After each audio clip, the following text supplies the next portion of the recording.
The rhythmic thump of the medical transport's engines did little to calm Dr. Nathan Wells as he reviewed his supplies for the 5th time. 20 years as a combat medic hadn't prepared him for first contact with an alien species, let alone being selected for this diplomatic mission. 2 minutes to touchdown, announced Captain Rodriguez over the comms. Initial scans show 3 life forms near the crash site. One appears severely injured. Nathan nodded to himself, checking the specialized kit designed by xenobiologists based on preliminary scans of the alien vessel. Copy that. Ready to deploy. The transport settled into a clearing beside the smoking remains of what could only be described as an elegant spacecraft. Unlike the utilitarian human vessels, this ship featured sweeping curves and materials that seemed to shimmer under Earth's sunlight. Remember, Rodriguez warned as the ramp descended, this is a diplomatic mission first. We have no idea how they'll react to us approaching their injured. Nathan stepped onto alien soil alongside the captain and 2 security officers. The air smelled of ozone and something unfamiliar, sweet yet metallic. Ahead, 2 tall figures hovered protectively over a third who lay motionless on the ground. The standing aliens were easily 7 feet tall, with silvery blue skin that caught the light like polished metal. Forearms emerged from torsos protected by what appeared to be ceremonial armor rather than practical protection. Their eyes, 3 of them, arranged in a triangle, locked onto the approaching humans with an intensity that made Nathan's skin prickle. One of the aliens stepped forward, its upper hands empty in what Nathan hoped was a universal gesture of peace. The lower hands, however, remained close to what were unmistakably weapons. "We come in peace," Rodriguez announced, repeating the phrase that had been transmitted in multiple frequencies since detecting the crash. The alien spoke, a series of clicks and melodic tones that the translation software in their earpieces struggled to process. After a moment, fragmented words came through. "Royal vessel. Princess Talia, death approaches, help if capable."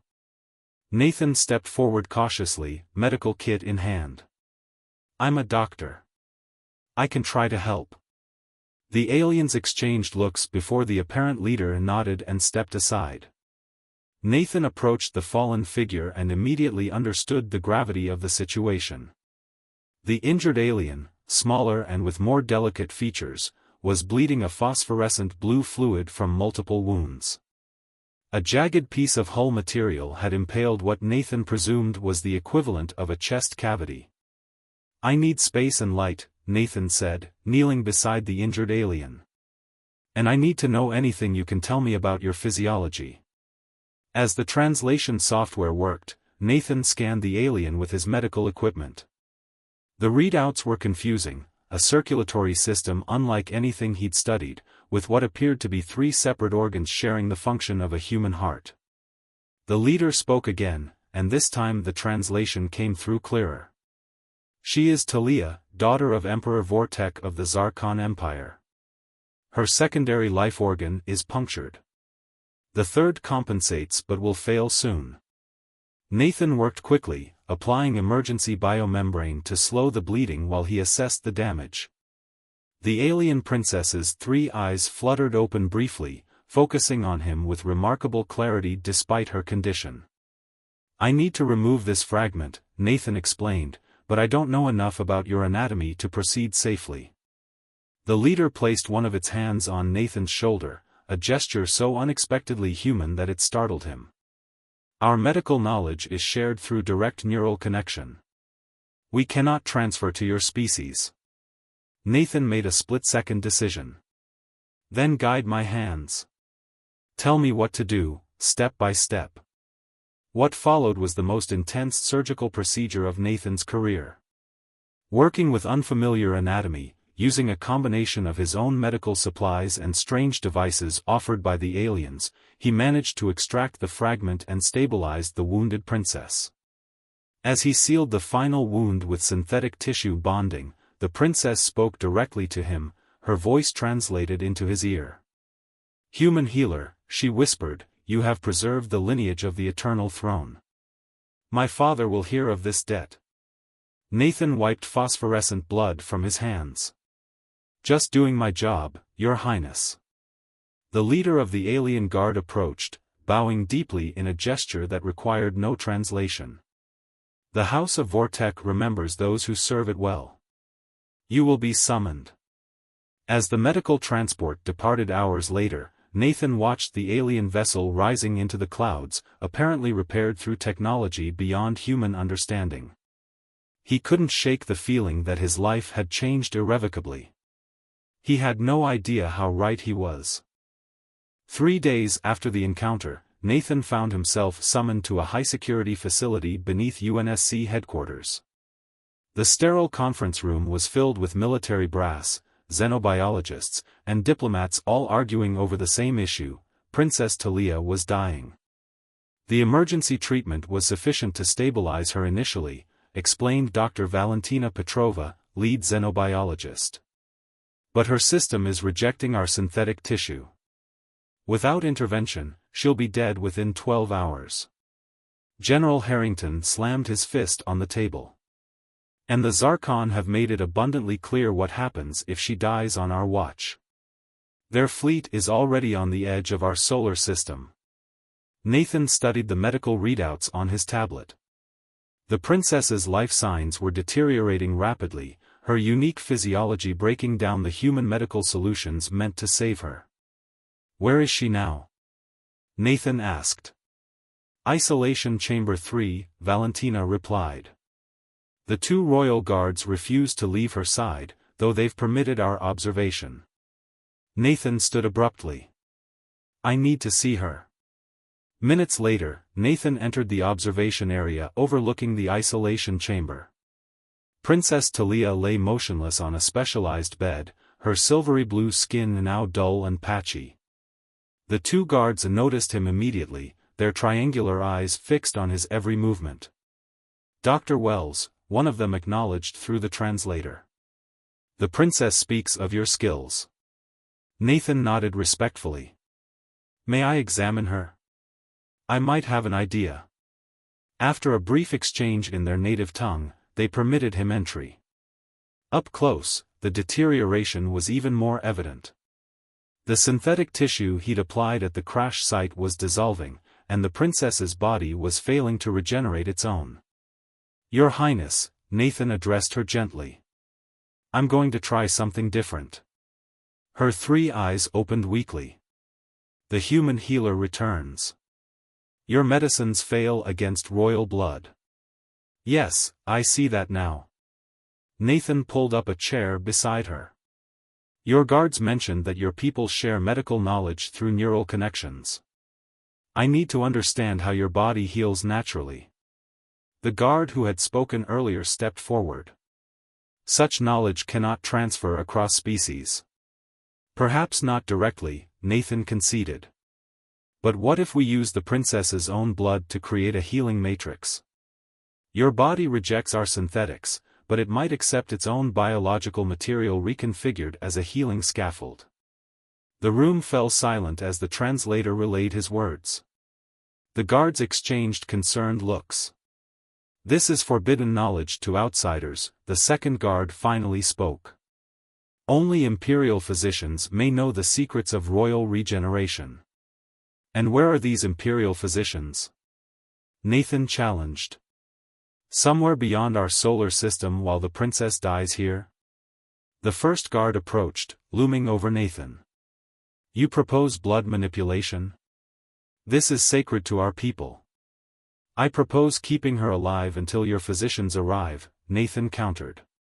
"I need a sample of her blood and any guidance you can provide about how your healing traditions work." After a tense consultation, the guards relented. What followed was 6 hours of intensive collaboration that transcended the barriers of language and biology. Nathan worked with Valentina's team, guided by the guards' limited explanations of Zarkon healing practices. The breakthrough came when Nathan noticed something unexpected in the princess's blood under a quantum microscope, microscopic crystalline structures that appeared to communicate with one another through light pulses. "These aren't just cells," Nathan realized. "They're networked. They're trying to organize a healing response but can't establish the proper pattern.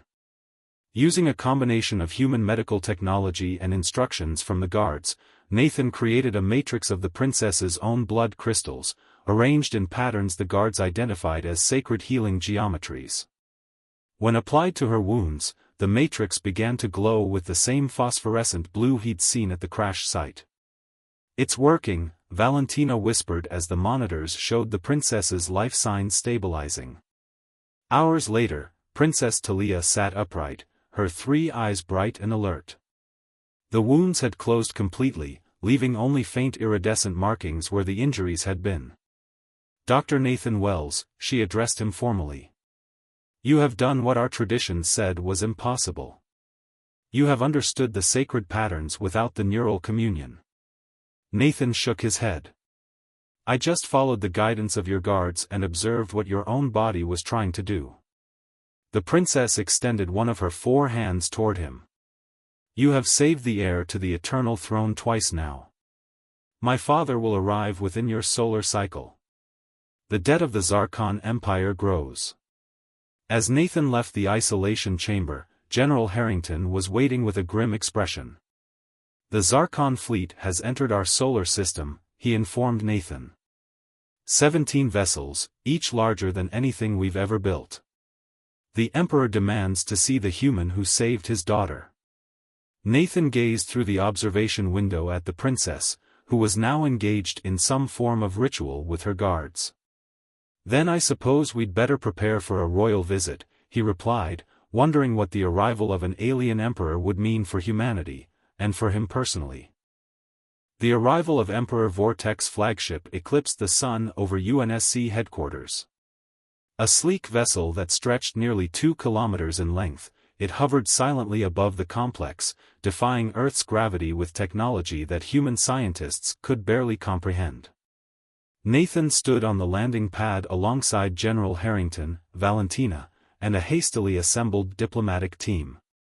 Princess Talia had insisted that Nathan be present for her father's arrival, a request that carried the weight of interstellar politics.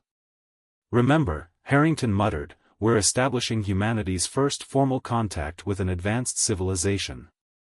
Don't do anything to offend them." "I saved his daughter's life," Nathan replied. "Twice.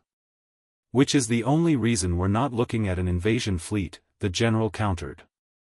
A beam of shimmering light appeared from the underside of the flagship, widening into a circular platform that descended toward them. Upon it stood Emperor Vortex, nearly 8 feet tall, his silvery blue skin adorned with intricate bioluminescent patterns that pulsed with authority. His ceremonial armor made the guards' equipment look primitive by comparison. Flanking him were what appeared to be advisors and additional royal guards. Princess Talia stepped forward as the platform touched down, performing an elaborate gesture with all 4 of her arms. The Emperor responded in kind before embracing his daughter. Their reunion was brief but intense, communicated in their melodic language that the translators struggled to fully capture. Then, to everyone's surprise, the Emperor approached Nathan directly. "Dr. Nathan Wells," he spoke, his voice resonating with a depth that seemed to bypass the translators and vibrate directly in Nathan's chest. "Twice savior of the royal bloodline. The eternal throne acknowledges its debt." Nathan bowed his head slightly, following the protocol he'd been briefed on. "I'm honored, Your Imperial Majesty. I simply did what any physician would do." The Emperor's 3 eyes blinked in sequence, a gesture Nathan had learned indicated amusement. No physician in 12,000 cycles has ever manipulated royal blood crystals without neural communion. "You are unique among your kind." Before Nathan could respond, the Emperor continued. "You will return with us to Zarkana, our homeworld. The royal physicians wish to study your methods, and the imperial court awaits to honor you." General Harrington stepped forward. "Your Majesty, Dr. Wells is a valuable member of." The Emperor raised one hand, silencing Harrington with the casual authority of someone unaccustomed to interruption. "This is not a request, but an honor. He will be returned to your world with knowledge and gifts befitting one who has preserved the imperial lineage. Nathan caught the general's eye, giving a small nod. This wasn't a diplomatic situation they could control, and the opportunity to see an alien civilization was too extraordinary to decline. 3 days later, Nathan found himself aboard the Emperor's flagship, watching Earth shrink to a pale blue dot as they accelerated toward the edge of the solar system. Princess Talia had taken it upon herself to be his guide, explaining the ship's functions and Zarkon customs. "Our vessel will create a fold in spacetime," she explained as they stood in an observation chamber with walls that seemed to disappear, giving the illusion of standing in open space. The journey to Zarkana would take centuries at conventional speeds. "How long will it take with your technology?" Nathan asked. 7 of your Earth days, she replied. "Time enough for you to learn our basic customs before presenting you to the imperial court." Those 7 days became an intensive cultural immersion. Nathan learned that the Zarkon civilization spanned 27 star systems, united under the Eternal Throne for over 15,000 years. Their technology had moved beyond mechanical devices to bio-integrated systems that responded to thought and intention. "Your medical techniques fascinate our physicians," Talia told him during a meal of synthesized foods designed to accommodate his human physiology. "They have studied your approach to my healing. The combination of your intuition and our sacred patterns has created something new." "I only did what seemed logical based on what I observed," Nathan said modestly. Talia's eyes formed what he now recognized as their version of a smile. "That is precisely what interests them. Your species sees patterns differently. You make connections we would never consider." When they finally arrived at Zarkana, Nathan was speechless. The planet was encircled by massive orbital structures that glittered like jewels. The surface below featured sprawling cities that seemed to grow organically from the landscape rather than being built upon it. Their descent to the imperial palace revealed a structure that defied human architectural concepts, flowing, seemingly impossible shapes that shifted subtly, responding to the environment around them. "The palace is alive," Talia explained, noticing his amazement. "It was grown from the same crystal technology that flows in our blood. It has stood for 12,000 years and will stand for 12,000 more." The welcoming ceremony overwhelmed Nathan's senses.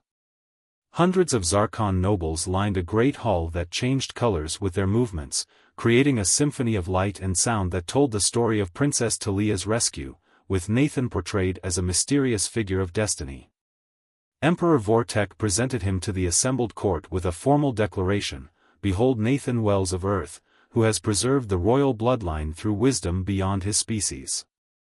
He shall be honored as Virtal, friend of the throne, the first of his kind to hold this title." As the court erupted in a harmonic chorus, Nathan realized he had crossed a threshold from which there was no return. He was no longer just a military doctor from Earth. He had become something unprecedented, a human integrated into the history and future of an alien empire. For 3 months, Nathan immersed himself in Zarkon culture. He studied with the royal physicians, sharing his knowledge of human medicine while learning their crystal-based healing arts. The imperial court treated him with a mixture of fascination and respect, though he noticed undercurrents of suspicion from certain noble houses. "You've become quite popular among our people," Princess Talia remarked as they walked through the living gardens of the palace, where plants responded to emotional states and bloomed in patterns matching their thoughts. "Your approach to medicine has inspired a new field of study." "I'm just combining what I know with what I'm learning," Nathan replied, watching as flowers turned to follow their path, reacting to Talia's royal presence. "The High Council meets tomorrow," she said, her tone shifting. "My father will present you with the imperial gift. This is unprecedented for an outsider." Nathan had heard whispers of this gift but understood little of its significance. "What exactly is this gift?" Talia's 3 eyes regarded him carefully. "It is the highest honor our civilization can bestow. A biological enhancement derived from royal blood crystals. It will change you. Before Nathan could inquire further, a tall figure approached them, Lord Draxvor, head of a noble house known for its military prominence and traditional values. Princess, Draxvor bowed formally, though his eyes never left Nathan. I see you continue to entertain our human guest. Virtal, Talia corrected firmly. He holds the title of Friend of the Throne.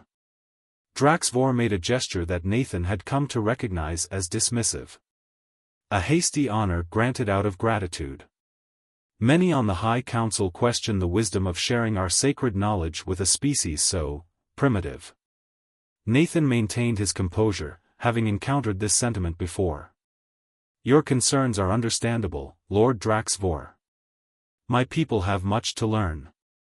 Indeed. The nobleman's eyes narrowed.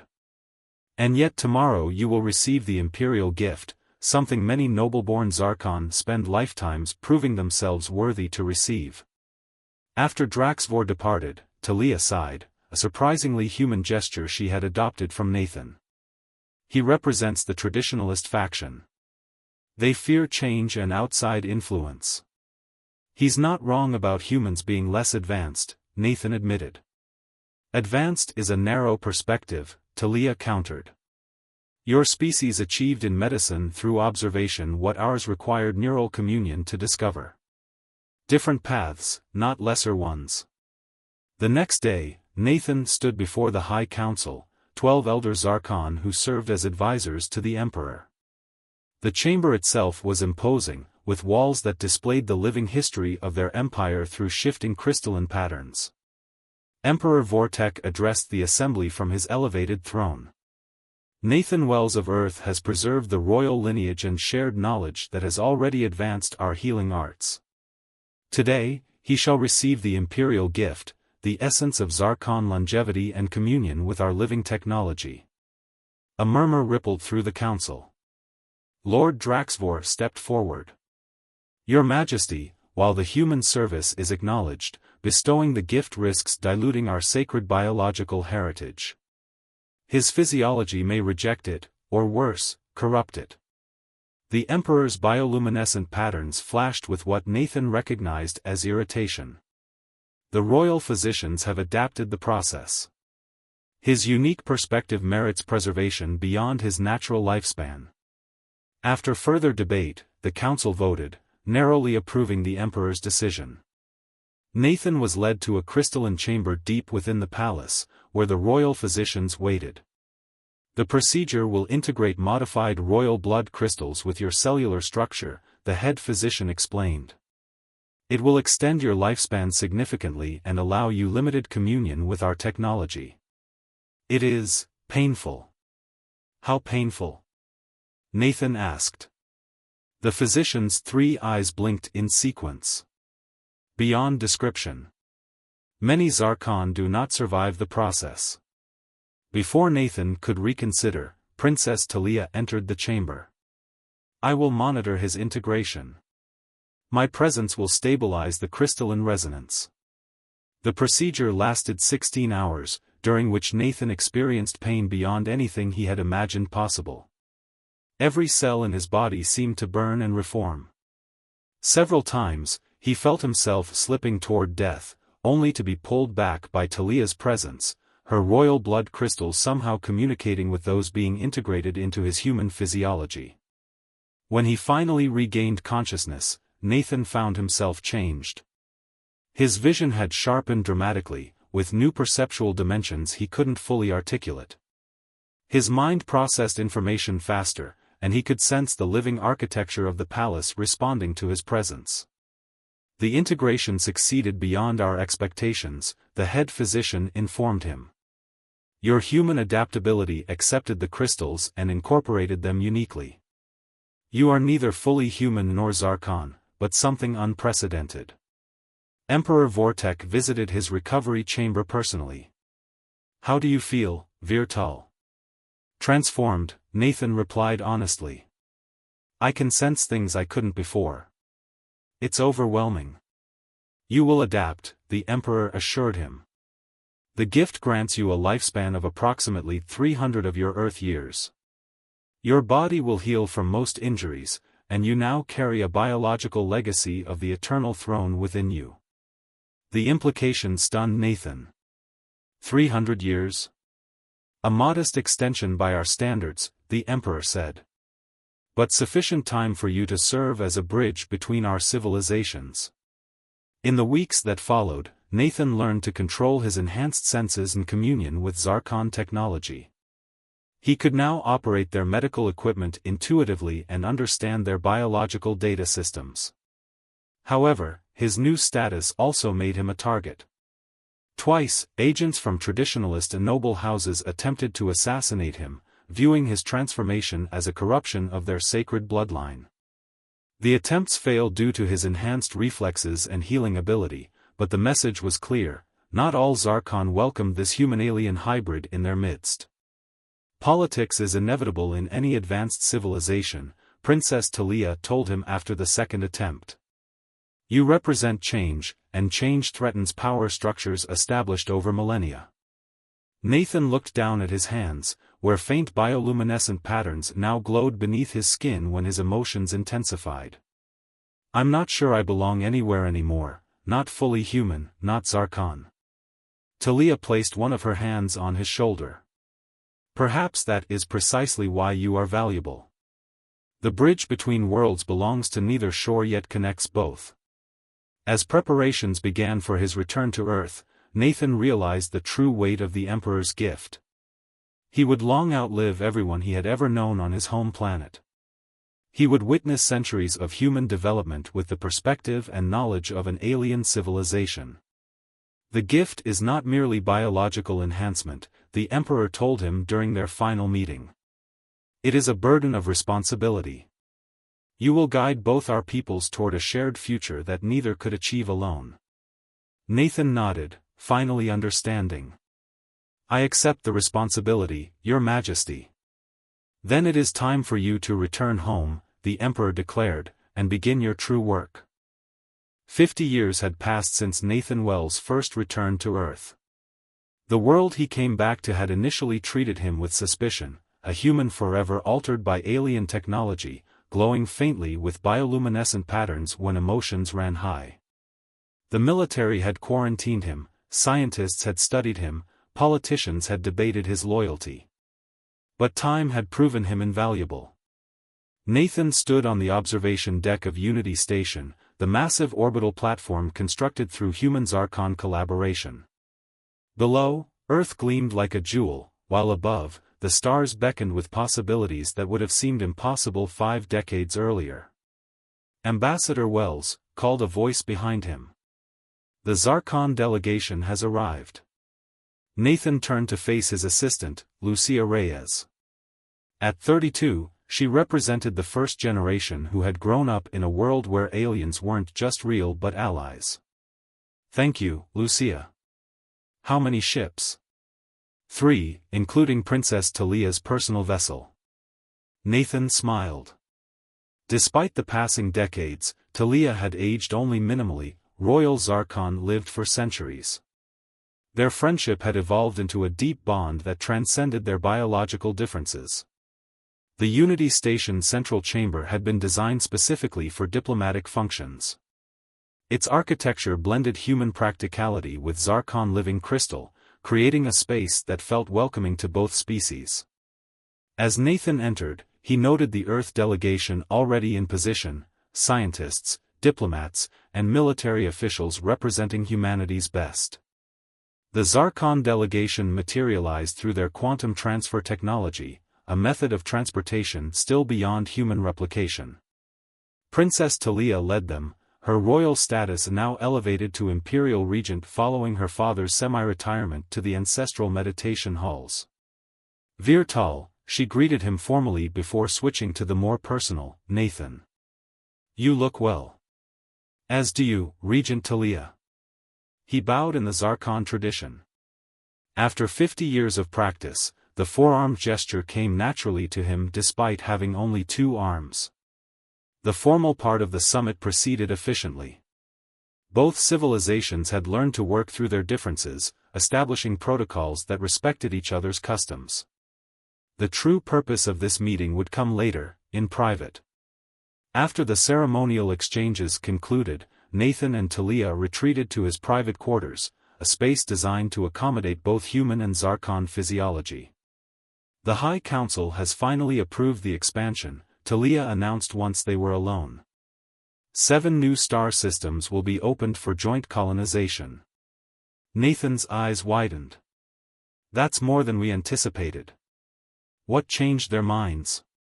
Your integration program has proven successful. The human-Zarkon collaborative communities on Mars and Europa have demonstrated that our species can not only coexist but thrive together. She paused, her 3 eyes forming what Nathan recognized as her version of a smile. And your continued existence helps. After 50 years, even Lord Draxvor's successor admits that the gift did not corrupt our bloodline. Nathan chuckled. Only took half a century to prove I'm not a contamination risk. They both knew it wasn't just Nathan's diplomatic efforts that had cemented the alliance. The exchange of technology had revolutionized human medicine, energy production, and space travel. In return, humanity's unique perspective had sparked innovations in Zarkon society that had been stagnant for millennia. There is something else, Talia said, her tone shifting. My father has made his final decision. He will complete the Great Transition next cycle. Nathan fell silent. Emperor Vortex transition to the ancestral consciousness, effectively his death in human terms, had been postponed for decades. I'm sorry, Talia. I know how close you are to him. He wishes to see you before the transition. He says the human who saved his line should witness the completion of his cycle. I would be honored, Nathan replied sincerely. Talia studied him with her triangular eyes.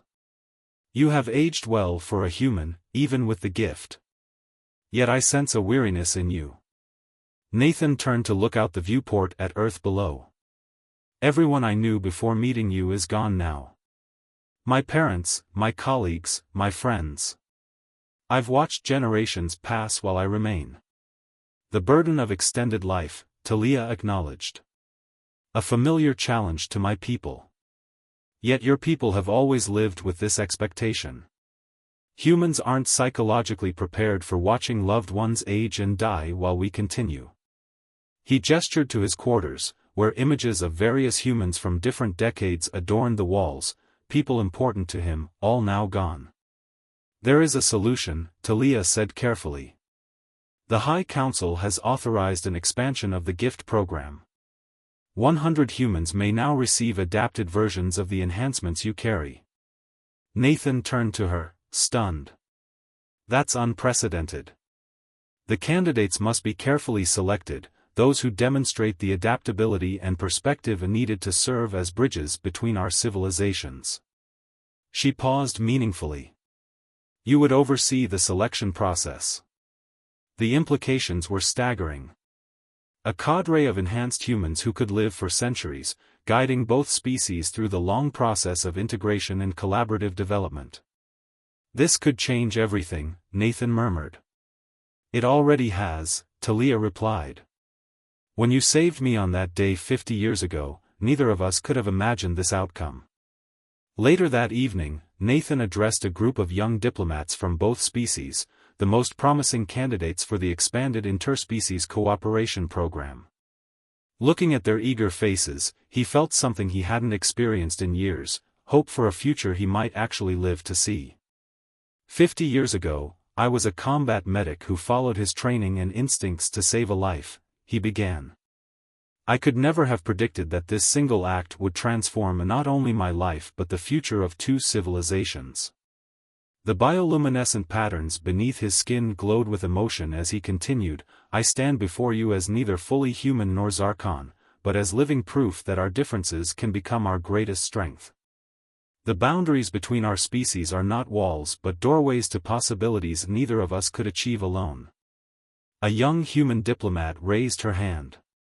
Ambassador Wells, you've lived for decades with Zarkon enhancements. Do you still consider yourself human? Nathan smiled at the familiar question. I consider myself a bridge, connected to both shores but defined by neither. My humanity remains in my memories, my values, and my perspective. The Zarkon gift added to who I am without diminishing what I was. As the session concluded, Nathan returned to the observation deck. Earth rotated slowly below while Zarkon vessels moved gracefully in their orbits. In the distance, the joint colony ships prepared for departure to new star systems, carrying the combined hopes, dreams, and potential of two civilizations once separated by the vast gulf between stars. Nathan's enhanced vision could detect the faint crystalline structure that now permeated portions of Earth's infrastructure, living technology integrated with human innovation. Similarly, Zarkon vessels now incorporated designs inspired by human creativity. A bridge between worlds belongs to neither shore yet connects both, he whispered, repeating Talia's words from decades ago.